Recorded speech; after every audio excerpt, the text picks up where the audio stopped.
Most bankers aren't ready to help you until after their third cup of coffee. But with Central National Bank's after-hours service, you don't have to wait for the bank lobby to open to get help. You can contact us from 6 to 8:30 in the morning or from 5 to 10 in the evening, and we'll connect you to a real, live, local person who can answer questions and fix problems 7 days a week. Bank different. Bank Central. Central National Bank. Member FDIC. This is a Rogue Media Network podcast.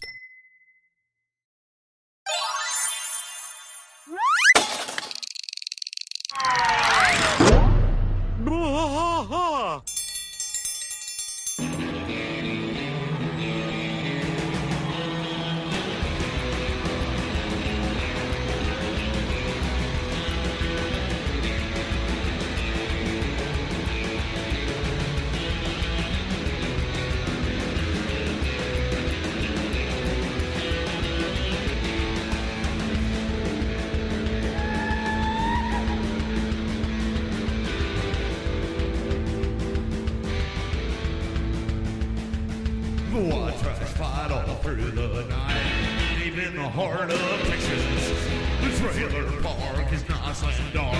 Deep in the heart of Texas, that drinks his brew and he spits his chew. Deep in the heart of Texas, the TV blares but no one cares.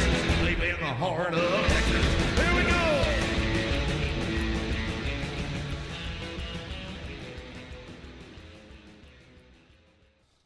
Hey, everybody. Welcome to Bois, King of the Hill podcast. I am Mike. And I'm Rusty. Rusty, okay.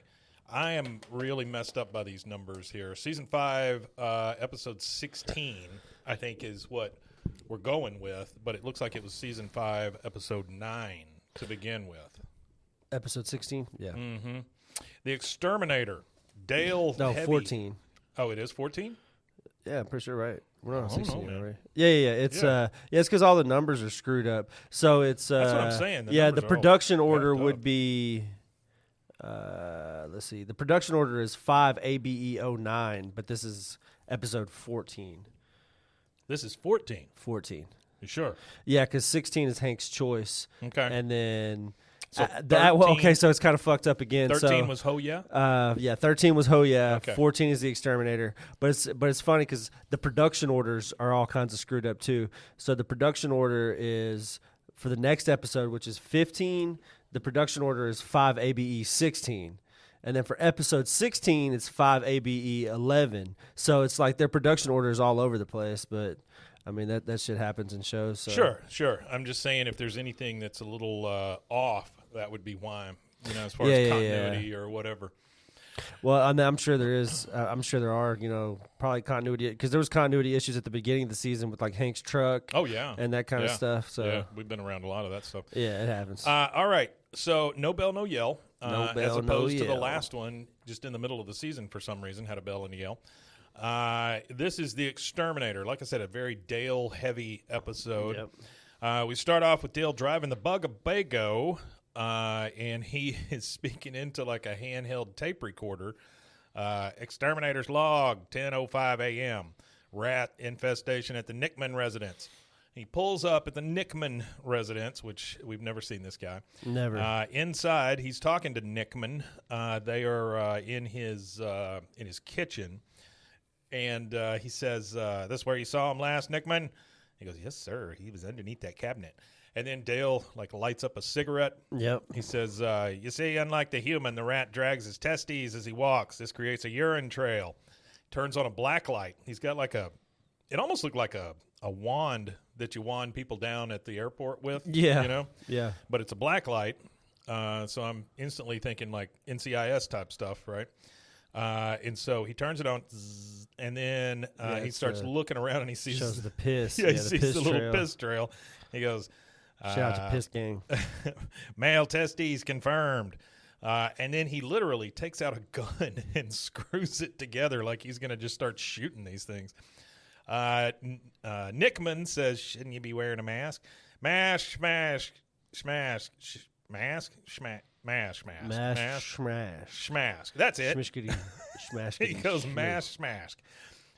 He turns back on the The black light it goes and follows the trail. It goes into a vent, like a air conditioning vent or a return vent in the bedroom. And you see Dale he just crawls right into the vent. So he goes into the freaking the vent system. Yeah, right? yeah. He's crawling around, and he comes up on the rat, and he says, "You peed your last old man's kitchen." And then he squirts. What is it in piss that makes it glow in a black light, though? I don't know. I'm assuming it's bioluminescent. Yeah, No. yeah, I would think so. But he says, you peed in your last old man's kitchen, and squirts the rat with the poison. It's just a big green cloud, but he does it right in his own face. Passes out in the vent. I'll tell you why. All right, so I looked it up. It's phosphorus. So when you, that makes when you sense. piss, it's got phosphorus in it, so that's what makes it glow in a black light. Yeah, that makes sense. It's called chemiluminescence, like chemical luminescence. Yeah, that makes That's total funny. sense. Later, So is there phosphorus in like sperm too? Then, Oh, I 'Cause, would like whenever imagine. they go through like hotels, how Yeah. they run the wand through the hotel. Yeah. Yeah, You see it all over the ceiling. yeah. Later, they're in the hospital. Dale is starting to come around. He's real blurry, but he kind of sees Hank, and he goes, "Nickman?" Hank says, "Oh, it's Hank.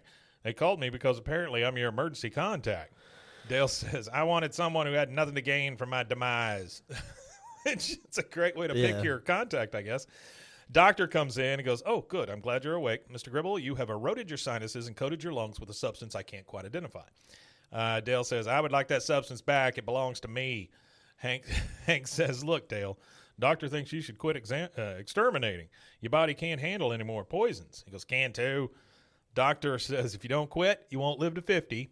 Of course, I'm rounding that number up. And then Yeah. you just I'm rounding up. Yeah. All right, so Dale starts to kind of get out of bed. He's still in a hospital gown. He starts pulling the tubes out of his nose and all that stuff. "Well, that was a waste of time. Don't tell Nancy what he said. She'd want to listen to this clown." Hank says, "I already called her. She had to stop at home to get your real IDs." He said, "That was a bad move, Hank." Then in comes Peggy, and Dale, of course, she's here too. That's it. That's it. Yeah. "Hank, you're hereby relieved of your duties as my emergency person. Peggy, you're in." She says, "You will not regret it." She's just waiting for an opportunity to overtake Hank as the emergency contact. Yeah, I already regret it. No shit. Now we're at Dale's house. Nancy is at the kitchen table. She's reading. In comes Dale. "Nancy, did you borrow my rat urine detector?" She says, "I donated it to charity. You're too sick to exterminate, Shug." A rat To charity. urine detector.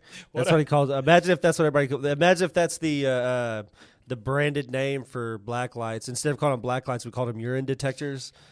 Well, they're RUDs, RUDs, rat urine detectors. Yeah, rat urine That's detectors. Right, they're RUDs. Yeah, I'm in a RUD right Hey, you now. know, it's great when you walk into your local Goodwill and you find a nice used RUD. Yeah, in nice there used for like RUD. 50 cents. She says, "You're too sick to exterminate, Shug." He goes, "I'll tell you what I told the doctor. I'm not quitting you, incompetent quack." He just called his wife a quack. Yeah, for "I whatever love reason. exterminating." She says, "More than you love me?" He goes, "No." Pretty close, though. She says, "Dale, you have a family who needs you." He says, "And I need to work to support them." She goes, "I support us." He goes, "But I contribute." She says, "You pay the cable bill. Come on, sugar. If not for me, then for Joseph. What about your dream to see your son take his son to Roswell?"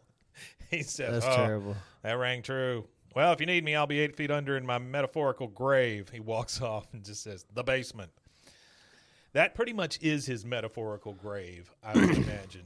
No, for sure. Because it's his bunker. That is his You know? bunker, yeah. I mean, if he was going to die of anything, that would be down there. He's looking at a plaque. He's downstairs in the basement. He's looking at the Employee of the Month plaque for Dale's dead bug, and it's his name on every month of every year. Yeah. He goes, "Damn, I was good."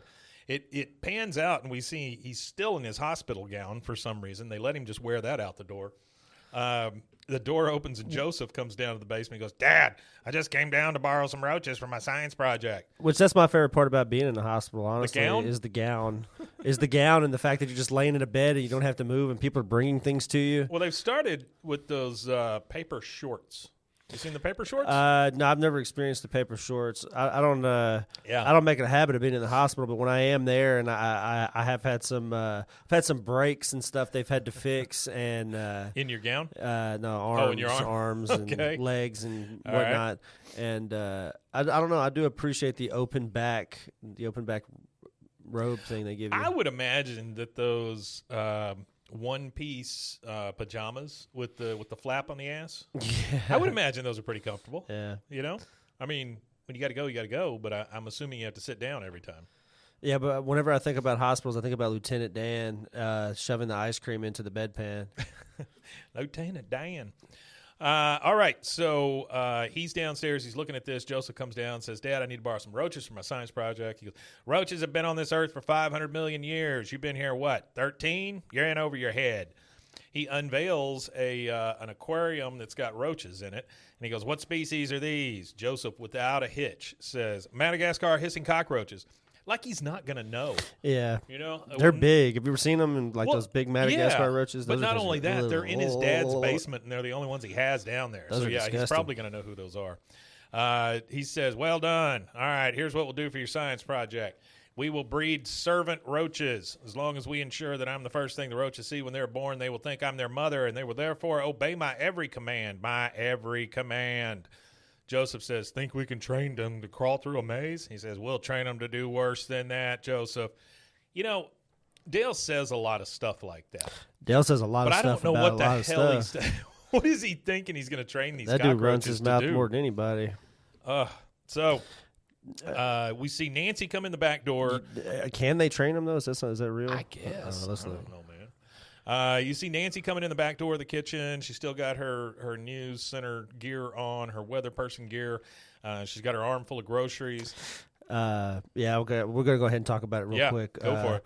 So apparently, some biologists at Vanderbilt University, they have what they call olfactory memories, which is scent and stuff like that. So they're able to hold memories based on like smell. So Well, that makes sense. They said it's the first example of an insect whose ability to learn is controlled by its biological clock. Huh. So they're able to smell better at night. Oh, okay. All right. So that's why they like the creepy crawl at nighttime, is because that's the one they could smell best. Well, yeah. So that's kind of crazy. Yeah, that's nuts. So they gave it I don't to wanna like train roaches. they gave it two odors, a vanilla and a peppermint, to see which they preferred. Which they unconditioned, they preferred the vanilla, and they were able to smell it better at night based on I would whatever imagine. metrics they were measuring it all by. You give peppermint to like a dog or a cat or something, they recoil. Like they don't want anything to do with that. Nancy comes in with the groceries. She's got her hands full. She looks around and goes, "Oh my Lord!" And she looks around. There's just dirty dishes everywhere. The kitchen is gross. Dale and Joseph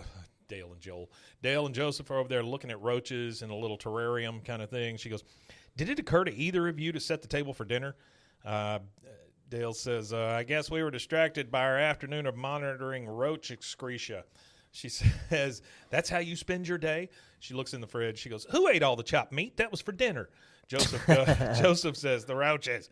Dale says, "Excreta doesn't just come from nowhere." Okay, what a house. Yep. Now we see Dale in a lawn chair. I got a artifact real Yeah, fast. I go want to for it. knock out. I forgot to hit it while you No, were you're there. good, man. So there was a award plaque for Dale's Dead Bug employee, except for 96. It was won by Rusty Shackelford. Okay. And then there was It's another the same fact I damn person, forgot. but yeah, It sure. was Madagascar hissing roaches, Yeah. the hissing cockroach, a.k.a. the big hisser, is one of the largest species of cockroach. Big hisser. It's I was going to say 5 to 7.5 centimeters, but I forgot we're in America. 2 to 4 inches. They're native. 3 or 4 of half of your thumbs. Oh, you know, sure. Those Yeah. American metrics. Yeah. Oh, they're you know, big. You always got to have some weird metric. They are native to Madagascar. That's why they're known as the Sure. Madagascar roach. Which, for those of you who are ignorant and have never understood the geography of the world, they're on an island off of the southeastern coast of Africa. and they're commonly found in rotting logs. That's what they like to eat, is rotted wood. Sure. And there's 20 known species, and Of Madagascar hissing cockroaches?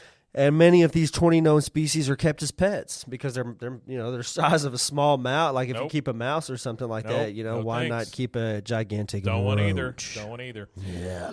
Dale is in the alleyway by himself. He's sitting in a lawn chair, still in his gown. Yeah, still in his gown. Up comes the other three. Hank's holding the cooler. Bill and Boomhauer's with him. And Bill's speaking. He said, "Guess who I saw at the Megalomart? Richie Sambora." What is who? Do you know Richie Sambora? Guitarist well, from I don't know Bon who he Jovi. was, but we got it right here. So Artie's Artifact. Bon Jovi guitarist, Bon Jovi, right? yeah. But he was also married to Heather Locklear. From 94 to 2007. So during this episode, right here. he was married to her. Yeah. Hank says, "No, you didn't." He goes, "You weren't there." Hank says, Dale, we're all out here to unwind from the workday, but the past few days you've sort of just been loitering. He says, I have more pressure than any of you. You ever tried replacing a cockroach's blood with root beer? Hank says, well, I haven't. He goes, then don't judge me. He gets a beer. When he bends over, his ass is hanging out of his thing. And everybody's just like, oh, dear God, it's Dale's ass. Now we're in Dale's kitchen. It's just Hank and Nancy. Hank's sitting there with a cup of coffee. Nancy's getting some stuff around. She's talking to Hank. She goes, all Dale does is eat, play with bugs, and make prank phone calls. Do you know he called my office 3 times today trying to get me to change my long-distance service? Hank says, that was him? She says, I'm tired of getting while you were out messages from the receptionist. Your husband called, still waiting for sex. That's a hell of a message. All right, so we're back in the basement. Dale is talking to the cockroaches. Now, come May, I expect a Mother's Day gift from you roaches. Word to the wise, something you make yourselves means even more. Hank comes down the stairs. He goes, hey, Dale, how are things with Nancy? You used to brag about stuff. He goes, I didn't mean to brag. It's just that we were having spectacular sex. Hank says, yeah, but not so much lately, huh? It's like those guys with big trucks with tailpipes. I don't mean to brag, but don't mean to brag, but look at my truck nuts. He says maybe it's actually truck nuts. I think are kind of classy. I like truck nut. That's the one thing I like is truck nuts, like as an accessory, because you can put them on any vehicle. You know what I mean? They're not necessarily for trucks. No, they're only for trucks. It's right there in the name. They could be Subaru nuts. Subaru nuts. Subaru nuts. If you got a Subaru, yeah. He says, yeah, but not so much lately, huh? He goes, well, maybe it's something I ate. No, Dale, it's the fact that you're an exterminator in a hospital gown. I'm sure that's part of it. He goes, what's the opposite of oysters? Apples? He's worried that he ate too many apples. I actually have, so he gave me some anti-aphrodisiacs, natural anti-aphrodisiacs in the world. Poke in the eye. Cornflakes, granola, quinine. Quinine? Yeah. It's what's in gin. It's in tonic. Yeah, tonic. Yeah. Soy, saltpeter, cilantro, mints, graham crackers, saltpeter, licorice, okra, tuna noodle casserole. I think he added that one on there. That's funny. But it's funny that they say cornflakes because Kellogg, the guy who invented cornflakes, it was to stop was it. like a super hardcore Christian guy with no masturbation and none of that stuff. And it was meant to that he was super religious. He was just fundamentalist. He was a fundamentalist. He was like, you can't do this because it impedes in your relationships and your life. And no, he was definitely a fundamentalist. Lazy. Yeah. Have you ever seen the movie? Yeah. Welcome to. He was crazy. He was kind of crazy. Yeah. He did not invent Tony the Tiger. No, he didn't invent Tony the Tiger. Oh, it was his brother that invented it? I believe so. I think his brother went I don't think he was cool enough to invent Tony the Tiger. I think his brother went off. He was trying to stop people from masturbating. That dude's a jackass. I think his brother went off and built all the sugary cereals while he did all the other Imagine stuff. creating cornflakes to stop people from masturbating. Like, here's a bowl of cornflakes. Please don't jack off anymore. Like, does that even work? I don't know. Stick your genitals in this milk. Yeah, I don't know that works. He goes, what's the opposite of oysters? Apples? Hank says, look, maybe it has something to do with you being out of work. I mean, would you want to sleep with a bum? He goes, no. That's right. See, there's nothing sexier than a man with a 9-to-5 job, which is why I lined up a new job for you. Remember my cousin Rita? He says, the one with the underbite? He goes, yeah. Well, she just quit her job at the adhesives company, and she's putting in a good word for you to replace her. He says, well, I hope she puts it in writing because you can barely understand it when she talks. Yeah. That's rough for Rita. That is rough. I don't think we ever meet Rita, do we? No, I don't think so. All right, we're at the Gribble. But we do have a voice in this show. When we get to Pittman? Yeah. Which is Give me 1 second. Yeah. We're almost there. Now we're at the Gribble house. The next day it starts. It's a beautiful day. The lawn sprinkler's going off, and then we go inside. Nancy is seeing Dale off. She goes, "Oh, my man looks so handsome," because Dale's in a suit. He goes, "I know," and I type 30 words per minute. Can we make out? Whoa. That's all it takes. Now Hank is driving Dale to work. Hank says, "Well, look at you in your suit. It's Joseph's. You didn't have to drive me to work. I wasn't going to play hooky on my first day." Hank says, "Well, that's not what you told Bobby." He goes, "Your boy's a liar and a blabbermouth." Yeah. So they pull right up to Stick Tech and says, Hank says, "Dale, remember, everybody likes a hard worker." He gets out and he goes, "Of course they do. They do all the work for them." And then Hank drives off, and under his breath, Dale's just like, ass. I mean, he's not happy. No, he's not happy at all. He goes into the lobby. There's people waiting there. Miss Pittman walks up to him and goes, "Mr. Cribble, you're a minute late." He goes, "No, my watch says 9:01. "Oh, do you start at 9 o'clock? She says, "Well, we're a team at Stick Tech, and a team is only as strong as its weakest player. That's you." She starts walking him back to the cubicle, and he lights up a cigarette right there in the cubicle, in the business, in the space. Well, I don't know. It's probably appropriate that time, though. I don't think so. Well, because I used to work at a candy factory, and I was told up until like the year 2001, 2, or 3, they were just there was like there was like a smoke room, like you've got where they're wrapping the candy, and then you've got like it's just like the big open factory space, and then there's like a room where they would sit and smoke. Right. So it was like they were watching their machines from this room while they're sitting in there smoking cigarettes and stuff. I remember I was working at a place that had a big call center. I was not in the call center, but there was never any place to smoke. And so I was smoking like 3 packs a day at that point, but I would always have to go outside to do it. The last place I remember... The only reason I did it so I'd get all the breaks. The last place I remember legally smoking indoors that wasn't a bar was Waffle House in 2008 or 9. I think it was like January 2009 was the last time. And they had limits on their smoking, too, at the time. It was when they had started putting it, like, between the hours of such and such you could smoke. Yeah. So in the daytime, you couldn't smoke. But if you came after hours to eat, you could smoke after hours. So we were there at, like, 10, 11 o'clock at night. And I just finished my meal. And we had looked at the clock, and we were like 5 minutes away from like the smoking hour where you're able to start smoking. Smoking if you got. So we asked the waitress. We were like, "Man, it's 5 minutes. We just finished our meal," and she was like, "All right, y'all go ahead, sweetheart." The whole Waffle House thing covered in tattoos. The last scabs. 2 times, scabs. Last 2 times I've been to a Waffle House, I'm sitting there and I'm eating at the counter. There's a wreck outside, like right in front of the place. Oh, a wreck. The last 2 times. You know why? Why? Everybody's just in a rush to get to Waffle House. Everybody's just drunk. I love Waffle House. The Waffle House is like one of those places that if it isn't like trashy when you walk in there, you're going to turn around like if the guy doesn't have a cigarette behind his ear and his shirt's untucked and they're listening to some loud music in the back, I don't want Waffle it. House is the way to go. At least it has to have certain expectations. At least you can see what they're cooking. Yeah. He lights up and she goes, "We don't smoke here at Stick Tech." He goes, "Oh, I understand. You have to tell that to everybody." He keeps smoking. She takes it out of his mouth and puts it out in a plant. Which I think Stick Tech is kind of a nod to Initech. Oh, maybe. Yeah, maybe. She says, "We don't allow sunglasses at Stick Tech unless you can prove you're blind." She takes them off of him. Certainly no caps, except for yarmulkes under 8 inches in diameter. He backs up and he goes, "The cap stays." She goes, "Oh, not at Stick Tech." She takes it off. And then she says, "You're bald." Not in an attractive way like Sean Connery. "Oh, well, rules are rules. Here's your cubicle. This is where you sit and work. Welcome to Stick Tech." I mean, it's just, she's so bland. Call centers are like that, though, aren't they? Well, because all you're doing is just reading a script the whole damn time.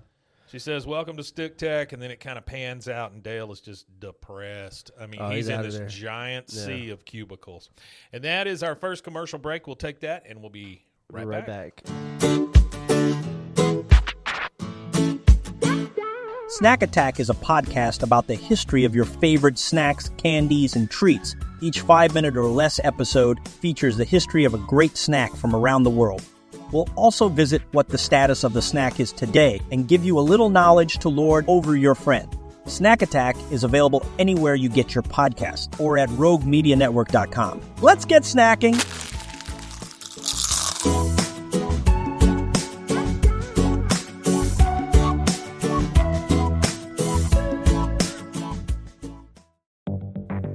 Step into the unexpected with Cultastic, or How to Start a Cult Without Really Trying. A podcast where cult creation unfolds in the most unpredictable way. Join us on a unique journey into the world of theoretical cult formation.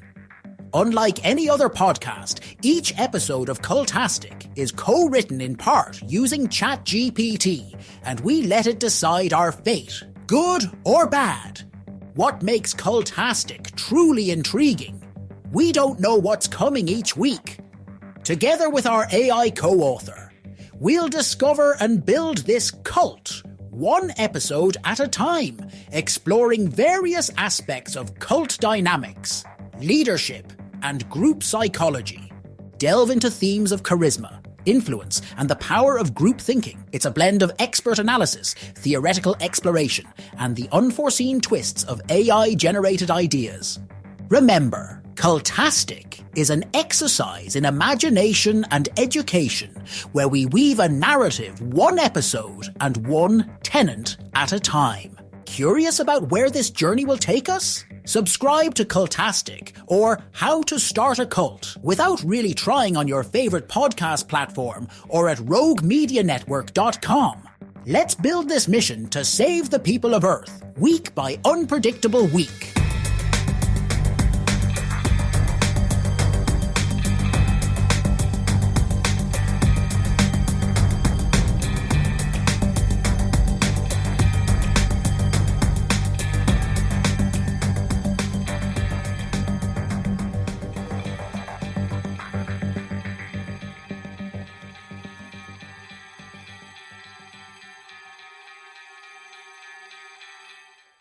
All right, and we are back from that commercial break. We're in bed with Nancy. Not me. The clock says 6:15, and she's kind of watching Dale get ready. She goes, "Oh, my little working man's up early today." He says, "They made me join a carpool, and it leaves early because of all the stops." Made you join a carpool? You know the funniest carpool scenes I think for me on television ever were the Drew Carey. Oh yeah, carpool scenes. I think those are the best. I completely forgot scenes. about those until you said something. That was like a running gag. Yeah. It was like in almost, I think pretty much every episode they had like a little car scene. You know what I don't like is carpool karaoke. Carpool karaoke. Never I been actually not a big fan of that dude at all. Yeah, James Corden. I think he's a one-trick pony. I don't think like he's that the guy. funny. I just never thought he was funny. Yeah, I don't think he's meant for an American audience. I don't think his. I mean, well, even Brits don't like that's him. what I'm saying. I don't think he's meant for a British audience. I don't think he's meant for an audience. He's like a Broadway guy or a play guy. You know, he's not. Yeah. I don't know. I just never thought he was funny. All right, so he goes. She goes, "Well, maybe they can pick you up last." He goes, "I tried that. Rodriguez is last. Always has been." Dale, I know you're used to being your own boss, but you got to learn how to work with humans. Humans, they won't even let me eat lunch till 1 o'clock. You know I like 9 small meals throughout the day. 9 small meals throughout the day. Well, see, that's actually probably why he's healthier. able to stay skinny, because Yeah. that's what they say is that you're supposed to. Well, it helps your metabolism. Yeah, you're supposed to eat small meals. So you hear the car honk. You hear the car honk honking outside, and he goes, "Not ready." Now we're in the carpool. Dale is in one of the back seats, looks very uncomfortable. And we hear the driver saying, "Check this out. Something's going on between Frank and Linda. I heard from that guy in accounts payable, the one with the vintage glasses, that they were at Bennigan sharing mozzarella sticks." What?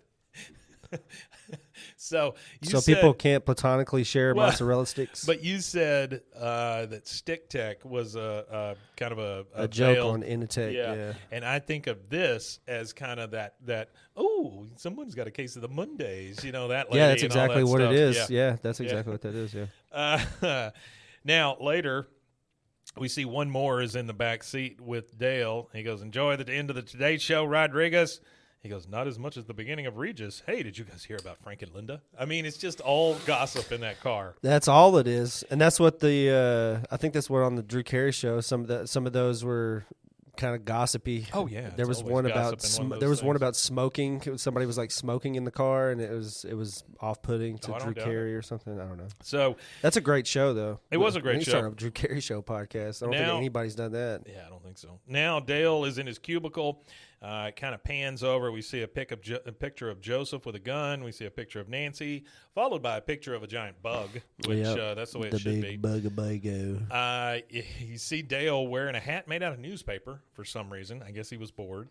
Invoice 134772, amount $3.88. Check number 8429 cleared. Invoice 134773, amount $17.47. Check number 3524 cleared.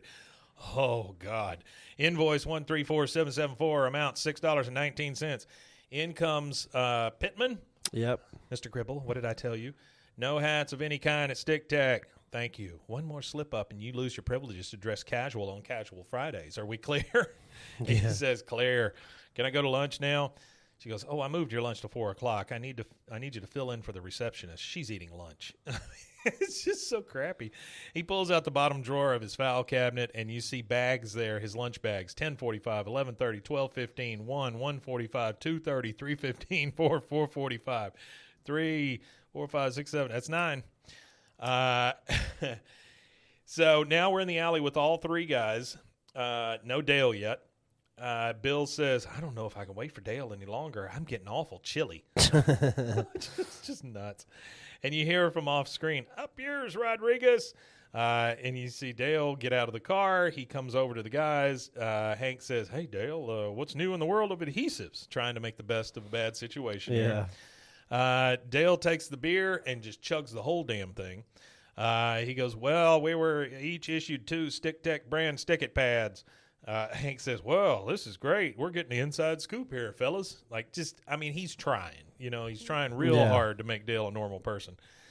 Dale says, I should tell you about Special Project F adhesive strips for envelopes that come in all different flavors, mango, peach, lime, cherry, and maybe pina colada. I got a quick fact. Yeah. Adhesives, the history of adhesives. I'm just going to talk about the earliest known uses of. I'm not going to go deep into it. So the earliest known uses of adhesive was tree sap to repair pottery, and they've got samples of that dating back to like 4000 BC. Yeah, and then that makes sense. References in literature were as far back as 2000 BC when it was starting to be named an adhesive. There was processes and stuff people were doing that just weren't identified or named, or they were just doing shit. They were named this. Yeah, I'm just doing this. My fingers are sticking together. And so that was adhesives. There you go. That's what you guys tuned in for. Welcome to our TED Talk. Welcome to our TED Talk. He says, should tell you about mango, peach, lime, cherry, and maybe pina colada. Hank says, well, speaking purely as a consumer, I can't wait for that product to hit the stores. How about you, Boomhauer? Boomhauer is completely checked out. He's like, hey, he's out of there. What? Oh, yeah, man. Yeah. I mean, that's it. He's just dang old. Yeah, man. All right, we're at Dale's house at the dinner table. Joseph, Dale, and Nancy. And Joseph says, Dad, since you're spending so much time at work, we better leave the roach tank in your office. That way you'll be the first thing they see when they hatch. And they'll think, he goes, up yours, Joseph. God, what a response up to your own kid. Son. Up yours, Joseph. She goes, Dale. He goes, oh, I'm sorry, son. That's the coffee talking and the fluorescent lighting and the excruciating headaches. Yeah. Nancy leans over and goes, make some time for the roaches, Shug. He goes, we'd all love to make time for roaches, but in the real world, people have to spend all night reconciling invoices, or Miss Pittman won't let them wear their chinos and a knit shirt next Friday. And that is, you remember the scene in Office Space with the Casual Friday thing? No, I don't. Where they talk about. I don't have a lot of referential knowledge of it. Oh my God, it's so good. They have a big banner up about Casual Fridays and stuff. Yeah, I've got to watch that. So I've got to watch that movie again to have so better good. knowledge of it. Hank and Bobby are coming out next door. They're walking over to the car. They see over the fence Dale is taking the bug off of his Bug-A-Bago. Yeah. Hank's, It's just a Bago now. It's just a Bago. Hank says, Dale, what are you doing to the Bug-A-Bago? He goes, my turn to drive the carpool, and the underground garage clearance is only 7 feet. He goes, why don't you just take off her antennas? Why don't you take off Bobby's head? I mean, This guy is he's at his wit's end. This here. guy's on his last leg. He didn't have very many legs to stand on before. If he was an arachnid, he would only have 4 legs left. So we're at the Stick Tech lunchroom. Dale's at his table by himself eating his lunch, and he's drinking out of a carton of milk. Yeah. And he's overhearing these two people talk. One of them is Pittman, and another lady's sitting there, and she goes, oh, I can't fire Bert. He and I started at Stick Tech at the same time. Well, I can't fire him. We were married briefly in the 80s. Part of me still loves him. Yeah, I was having a discussion with a friend recently about milk and the discovery of milk. And did they? Well, it is weird. Did they squeeze it out first? That's what I'm saying. Or did they right? suck the teat first? I mean, like, did they raw dog a naked cow teat, or did they use their hands? Think about that like, with anything. How did it go down? My reference is always eggs.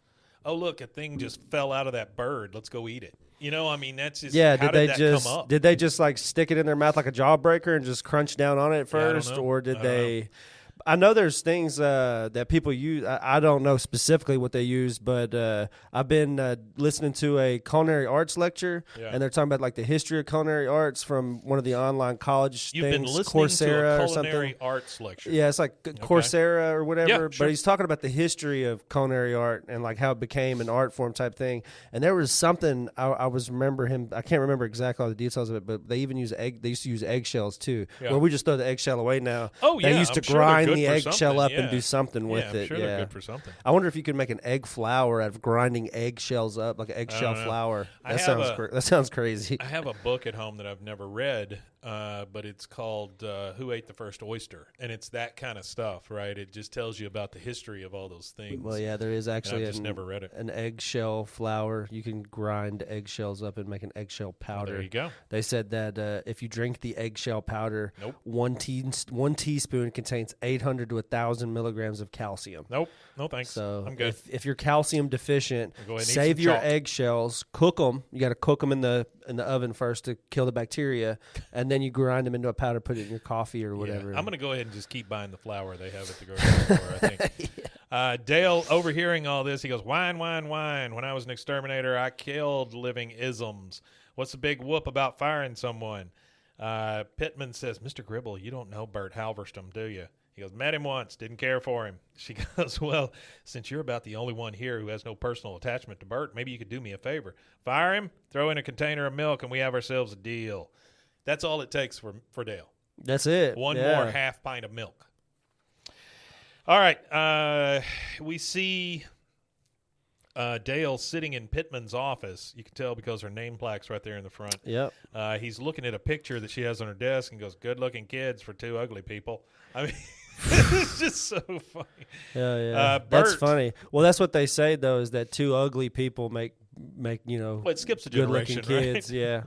Bert Halverstrom comes to the door and he goes, "Oh, I was expecting Miss Pittman." I think it's like a survival thing. I think it's like ingrained in I our don't doubt DNA that. Yeah. that if 2 ugly people are going to procreate, they have to create something. I've seen plenty of ugly people with ugly babies, though, too.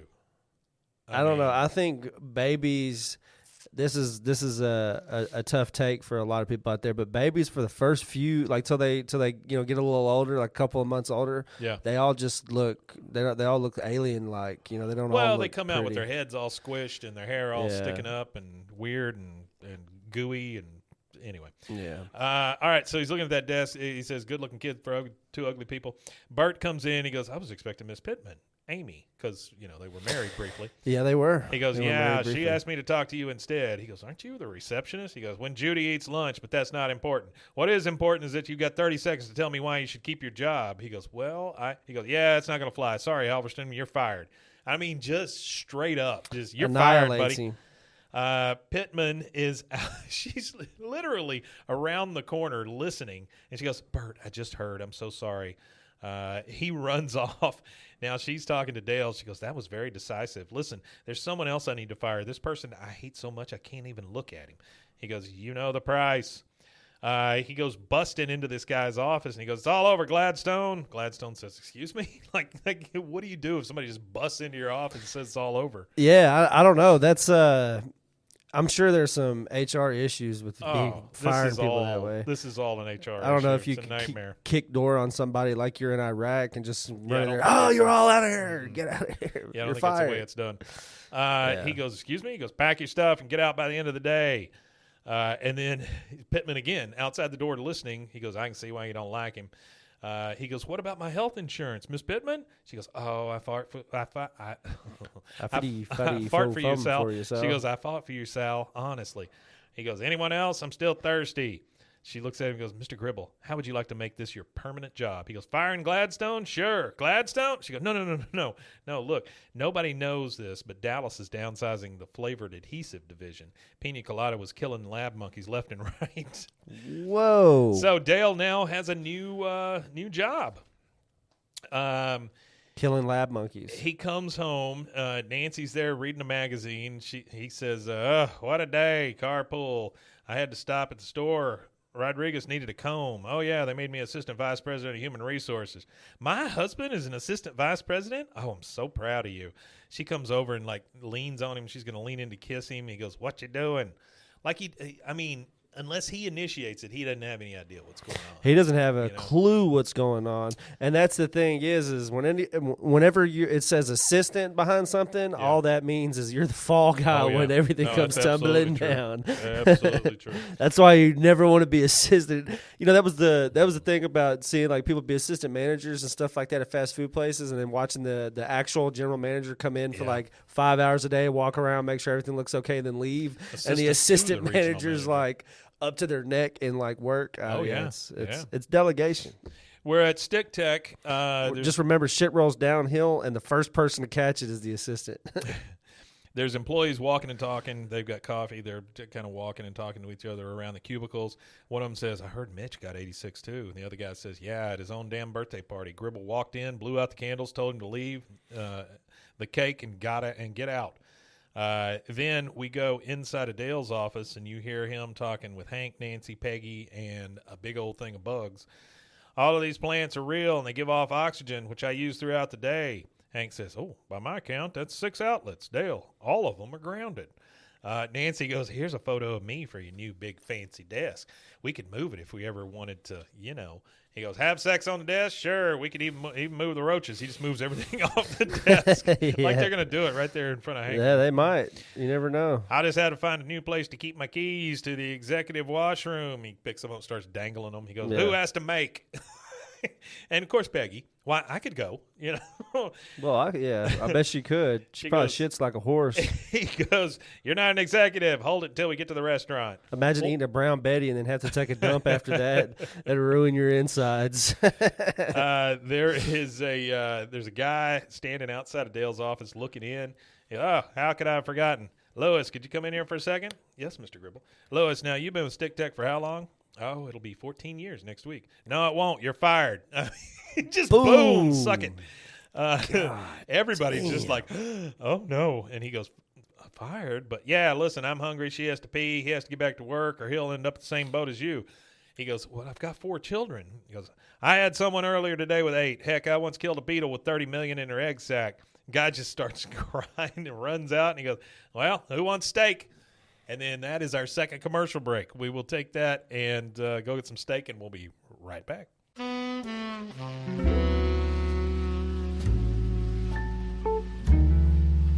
Ned Hillsdale, a hard-drinking, foul-mouthed ex-cop turned private detective in the city of Chicago. He lives dangerously, loves intensely, and drinks harder than anyone. The very things that got him kicked off the force now make him the city's best detective. Set against the low rumble of sad jazz and the hum of underground crime, Ned Hillsdale, Private Detective, is available anywhere you get your podcasts and at roguemedianetwork.com.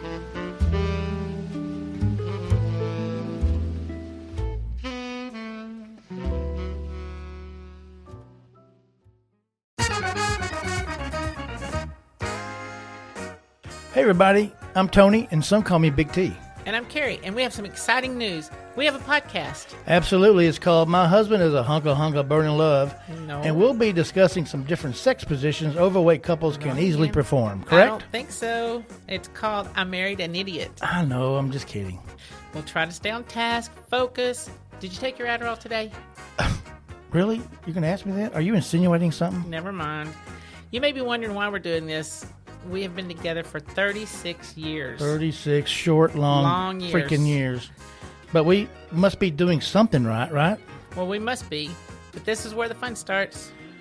And you know me, I love having fun. Fun is the best thing to have. Yes, it is. On our show, we're going to be discussing a wide variety of topics. And I'll give you my opinion, and you'll give your opinion. So please, do not embarrass me. I'm not going to embarrass you. I told you 1,000 times, but you also need to learn to get some thicker skin if you're going to be doing this. No. And don't take everything so damn personal. I know, but you get personal. Anyway, it's up to you, not you, Carrie, but the podcastee listeners, the audience, to decide which one of us is the idiot. It's going to be pretty obvious, trust me. Absolutely, totally obvious. Was that a shot? Of course not. Okay, good, just checking. So, you know, everybody has an opinion. It's like my daddy always said. Oh, no. Here we go. Well, it's true. An opinion is like an ass. Everyone has one, and some are bigger than others, or it went something like that. Stop. Would you be nice? See what I mean? Tell them where we can be found. Anywhere you get your podcast or roguemedianetwork.com. Just look up I Married an Idiot. Sit back, relax, and give us a try. I promise you it will be entertaining. And if you want to contact us, you can shoot us an email. Well, I don't seem to have the email at the moment. This is not good. I don't seem to have that at the moment, but we'll let you know, so stay tuned, and I promise you we'll let you know. Sorry. Really? Well. But yes, eventually we'd love to hear your feedback. You can give us suggestions on what topic to cover, comment on our show or an episode, or just drop us a line to say hello. Just remember, any negative feedback should be directed toward Carrie, and all positive feedback should go to me. Wrong again. Hey, babe, look, we got to go. Let's wrap this up. Okay, just remember to tune in. It's going to be fun, and thanks for giving us a try. Absolutely. Until next time, peace out. God dang. I thought it went pretty good. That went well, not. Well, I thought it went okay. Why didn't you tell me the email? Do we even have an email? You said you were getting the email. I did not. When did I say that? You're such an idiot. Oh, the hell with it.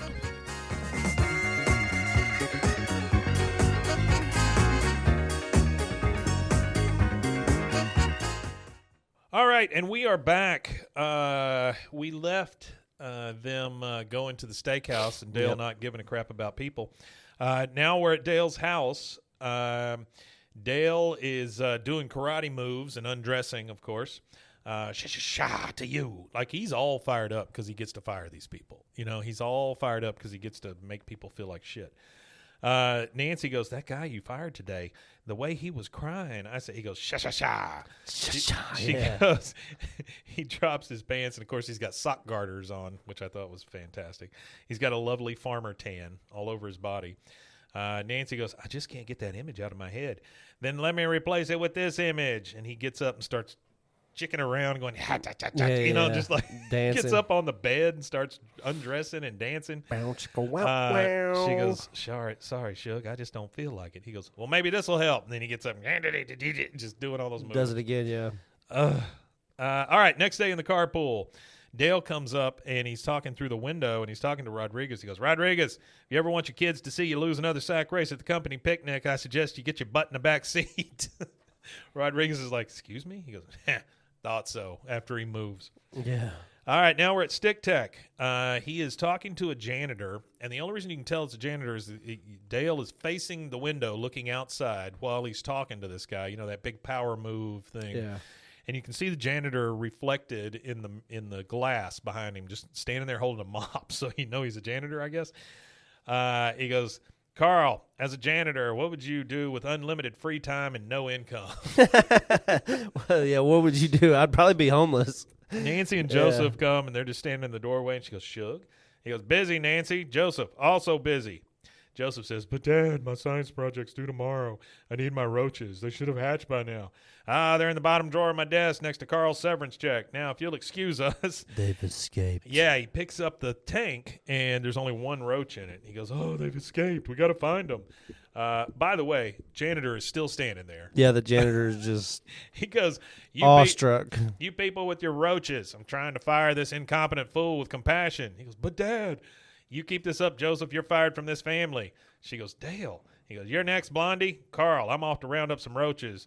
Any one of which would have made a better janitor than you." And he just walks out. It's so gross. I honestly think that he's consumed way too many chemicals. Well, not only that, I think his brain is just he's fried. consumed too much internet. He's consumed too much everything.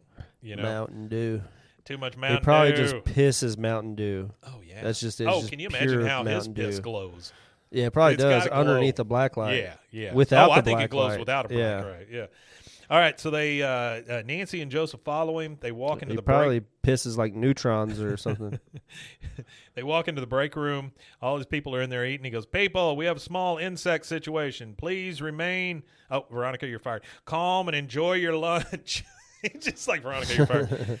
And then we see roaches just start pouring out of the air vents. Yeah. People are running and screaming and freaking out. Now it's getting gross. He goes, "Remain calm, everyone. I am their mother. Line up single file and get back in the tank." He's talking to the roaches. I am their mother. The roaches come over. They start crawling on him. They're crawling everywhere. I just wrote down the word swarm. He goes, "They're not recognizing me as their maternal influence. The project has gone horribly awry. Quick, Joseph, get me some real poison." "But Dad, you're not supposed to inhale any more poison." "Damn it, why are there so many ways to kill people but only one way to kill bugs?" He says, "Hold that thought."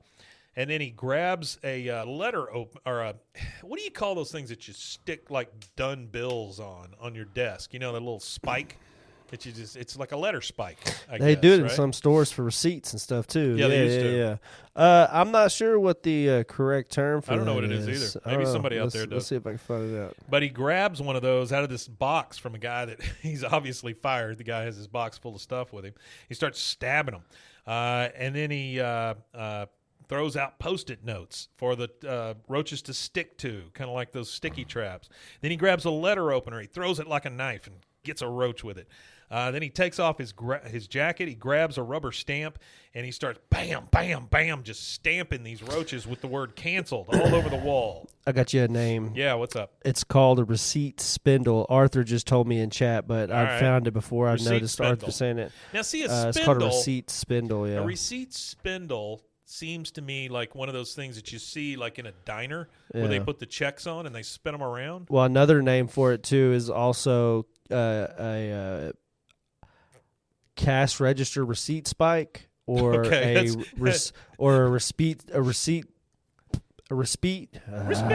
receipt spike paperweight. I don't know why that was so hard to say. A receipt. I'm not even trying to say it anymore. But apparently, you could buy one for $15.95. A vintage Thornus vintage cast iron cash register receipt only spike paperweight. $15.99 to hurt yourself. I think somebody should try to say that 5 times fast. Iron cash register receipt spike paperweight. There you go. Yeah, no thanks. That's a mouthful. So that's crazy. All the names for stuff. If you look at what names for things we call them now, like the names they were trying to market them underneath back then, it was crazy. Before marketing was narrowed down, you know. It's either the actual name of a thing, or it's something in Latin. You know, yeah, well, that's like a clothes washer was like a fabric water tumbler, you know, something like that. They always have some weird long names. Escalator is a brand. Yeah. It's actually called a moving staircase. A moving staircase. Yeah, just like Kleenex is facial tissue. Yeah. Just like Xerox is a copier. You know, but they're all brands that they came from. Yeah. All right, so he's canceling these roaches all over the wall. More of them start pouring through the vents. He takes off his tie, wraps it around his hand. He grabs Nancy, dips her, kisses her real deep, takes off the air vent and starts crawling in. He is just crawling through this thing, killing these bugs as he goes. He goes, it's like Vietnam for cockroaches now. Oh, yeah. He goes, turbine, and just starts spinning in there just to crush them in the vent. And then he drops through the ceiling. He jumps up. He's got roach guts all over him, and he goes, "Shasha, the roaches are dead.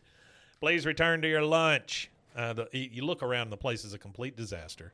right? I mean, Yeah, it's just tough. everything. There's these big, huge, gigantic, and the thing Hey, he's is just squashed them they're all probably everywhere. actually really clean. Those pet Yeah, roaches, maybe. they're probably pretty Not clean. anymore. Not anymore. Not anymore. Joseph goes, "Wow, you killed them all. You didn't even use poison." He goes, "Yeah, I did.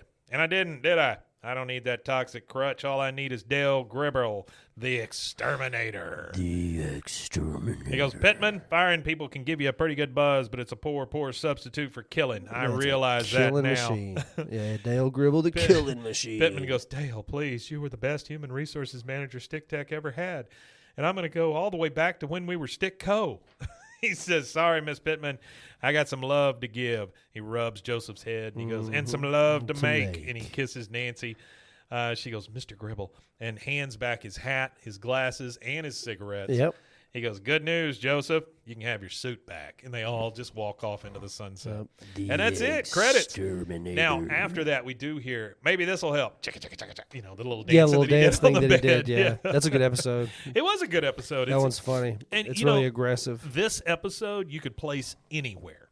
Like, this is an evergreen Well, episode. see, this is that, like, remember, we're in the span of episodes now where they're doing, they're kind of not.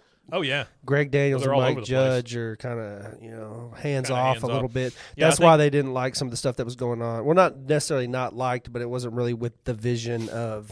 Well, I think this is when Johnny came in and did a lot of the writing and stuff, right? Not just Johnny. There's a bunch of people writing. I think that that's why the production order is probably so wonky for. Oh, yeah. Yeah, I don't know. Really, because like I said, when you go to season 6, you've got. Third episode of season 6 is 5 ABE 13. Yeah. And that's a season 5 episode. Then you go to episode 10 of season 6, and that's 5 ABE 21. So, like, the production order is just all over the place. So this is 14. What do we got, like 8 more? This We season? have 1, 2, 3, 4, 5, 6 more, Mike. 6 more. So there's only 20 in this episode, in this season. There's 20 in this one. And it'll finish off with Kidney Boy and Hamster Girl, a love story. Oh, very nice. That is the final episode. Hey, of season guys, we 4. really appreciate all of you being here. Yeah, we do appreciate you. you. If you can and you haven't done it yet, please go over to Patreon, check us out. Yeah, please do. A little $3 thing where you can help support and help keep the lights on for us. Yep. We would really, really appreciate it.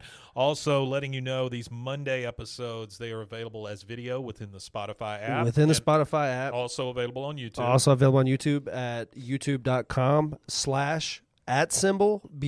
BWAAAKOTH. Don't forget the @ symbol. I don't know why YouTube did that because it's such a weird place to have the I @ don't know. symbol. I think it's because but, it's like everybody else. Go ahead and add that in there. Also, we're streaming live on Instagram. I'm trying to keep up with that and do that. We're doing the Insta Live. We're doing the Instagram lives. It only lets me run for an hour on it, so there might be like a little blip, blip hiccup while we're doing it, depending on how long the episode runs. I'm also going to do it for the Friday episode, too. We're just going to stream the whole time that we're recording. And come hang out with us. And I appreciate everybody that's hanging out with us right now. We've got Sean. I am Chantel. We've got Bobby Wasabi. Bobby. We got Artie, of course. Artie. Bye Vibes. Bye, vibes. Let's see. Anybody else? I don't want to leave anybody out. Slappy Sam, McDoodles. Bro. Sam. Chief Barbie. That's Chief. Jordan. Justin's Castro. My name with NOLS, whatever that is. But yeah, so appreciate everybody hanging out with us. Thank you very much, guys. We really appreciate all of you being here. Tell them where else they can find us. You can find us at BWAAAKOTH.com, or you can find us on YouTube.com /BWAAAKOTH, or you could find us at RogueMediaNetwork.com /BWAAAKOTH. And I would like for you to send us an email, please. And on the for the email, what I want from everybody is give us your favorite Roach episode recipe. of ours. You give us your favorite episode that we've covered. Yeah, that's not bad. I like that. And I'll read out people's whatever y'all's emails. We'll read them all. So the more people that send them in, the more people that will recognize and read. So I'm just trying to do some call to action too. That's for wonderful. You guys. I love it. I'd love to hear from folks. Well, thank you guys for joining us. We really appreciate it. It's been a great Monday. We'll be back again next week with episode 15. And if you want to, we'll be around here on Friday as well. We're going to go over where we left all the characters when the show ended. So we'll see you again next time. And in the famous words of Dr. Phil, we'll be right back. We Matanye. Indeed.